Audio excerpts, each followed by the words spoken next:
ಇನ್ನು ಕಾವೇರಿ ಬೃಂದಾವನ amusement park ಮಾಡಲಾಗುತ್ತೆ. KRS ನಲ್ಲಿ ಉಪಮುಖ್ಯಮಂತ್ರಿ ಡಿಕೆ ಶಿವಕುಮಾರ್ ಹೇಳಿಕೆ ಕೊಟ್ಟಿದ್ದಾರೆ. ಬೃಂದಾವನ ಅಮ್ಯೂಸ್ಮೆಂಟ್ ಪಾರ್ಕ್ ಮಾಡಲಾಗುತ್ತೆ. ಕೆಆರ್ಎಸ್ ನಲ್ಲಿ ಡಿಕೆ ಶಿವಕುಮಾರ್ ಹೇಳಿರುವಂತಹ ಮಾತಿದು. ಶ್ರೀರಂಗಪಟ್ಟಣ ತಾಲೂಕಿನ ಕೆಆರ್ಎಸ್ ಡ್ಯಾಮ್ ಇದನ್ನ ಇನ್ನೂ ಕೂಡ ನಾವು ಉನ್ನತೀಕರಣ ಮಾಡ್ತೀವಿ. ಬೃಂದಾವನ ಅಮ್ಯೂಸ್ಮೆಂಟ್ ಪಾರ್ಕ್ ಬಗ್ಗೆ ಯಾರಿಗೂ ಕೂಡ ಆತಂಕ ಬೇಡ ಅಂತ ಹೇಳಿದ್ದಾರೆ. ಯಾರನ್ನೂ ಕೂಡ ಒಕ್ಕಲೆಬ್ಬಿಸೋದಿಲ್ಲ. ಅದರ ಬಗ್ಗೆ ಯಾವುದೇ ಆತಂಕ ಬೇಡ ನಿಮಗೆ. ಆದ್ರೆ ಅಲ್ಲಿ ಅಮ್ಯೂಸ್ಮೆಂಟ್ ಪಾರ್ಕ್ ಒಂದಷ್ಟು ಅಪ್ಡೇಟ್ ಮಾಡುವಂಥದ್ದು ಇದೆ ಅಂತ ಕೂಡ ಹೇಳಿದ್ದಾರೆ. ಕಾವೇರಿ ಬೃಂದಾವನ ಮ್ಯೂಸಿಕಲ್ ಏನು ಒಂದು ಪಾರ್ಕ್ ಇದೆ, ಆ ಪಾರ್ಕ್ಗೆ ಹೊಸ ರೂಪ ಕೊಡಲಿಕ್ಕೆ ಈಗಾಗಲೇ ನಾವು ಎಲ್ಲ ಟೆಕ್ನಿಕಲ್ಲು ಮತ್ತು ನಮ್ಮೆಲ್ಲ ರಿಪೋರ್ಟ್ಸ್ ಎಲ್ಲ ಕೂಡ ನಮ್ಗೆ ಬಂದಿದೆ. ನಮ್ಮ ಸರ್ಕಾರದ ಮಟ್ಟದಲ್ಲಿ ಎಲ್ಲ ಅಧಿಕಾರಿಗಳು ಎನ್ವೈರನ್ಮೆಂಟ್ ಕ್ಲಿಯರೆನ್ಸಸ್ಸು ಅವೆಲ್ಲ ಕೂಡ ಒಂದು ಮಟ್ಟಕ್ಕೆ ಬಂದಿದೆ. ಸದ್ಯದಲ್ಲೇ ಇವತ್ತು ನಾಳೆನೂ ಅದು ಕ್ಯಾಬಿನೆಟ್ ಕೂಡ ಹೋಗ್ತಾ ಇದೆ.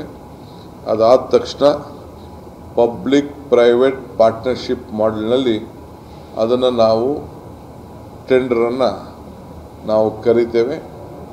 ಅದು ಕರೆದು ಸುಮಾರು ನನಗೆ ಡೈರೆಕ್ಟ್ ಪ್ಲಸ್ ಇಂಡೈರೆಕ್ಟ್ ಕನಿಷ್ಠ 8,000 to 10,000 ಜನರಿಗೆ, ಈ ಭಾಗದ ಜನರಿಗೆ ಉದ್ಯೋಗವನ್ನು ಒದಗಿಸಿಕೊಡಲಿಕ್ಕೆ ಕಾರ್ಯಕ್ರಮವನ್ನು ಈಗಾಗಲೇ ನಾವು ರೂಪಿಸ್ತಾ ಇದ್ದೇವೆ. ಕಾವೇರಿ ಇನ್ನು ಗಂಗಾರತಿ ಮಾದರಿಯಲ್ಲಿ ಕಾವೇರಿ ಆರತಿ ಕಾರ್ಯಕ್ರಮ, ಇದರ ಬಗ್ಗೆ ಕೂಡ ಡಿಕೆ ಶಿವಕುಮಾರ್ ಮಾತನಾಡಿದರು. ಹೇಗೆ ಗಂಗಾರತಿ ಮಾದರಿಯಲ್ಲಿ ಆಗುತ್ತೋ ಅದೇ ರೀತಿಯಾಗಿ ನಮ್ಮಲ್ಲೂ ಕೂಡ ಕಾವೇರಿ ಆರತಿ ಕಾರ್ಯಕ್ರಮ ಮಾಡೋದಕ್ಕೆ ನಾವು ಯೋಜನೆ ಹಾಕೊಂಡಿದ್ದೀವಿ ಅಂತ ಡಿಸಿಎಂ ಡಿಕೆ ಶಿವಕುಮಾರ್ ಹೇಳಿದರು.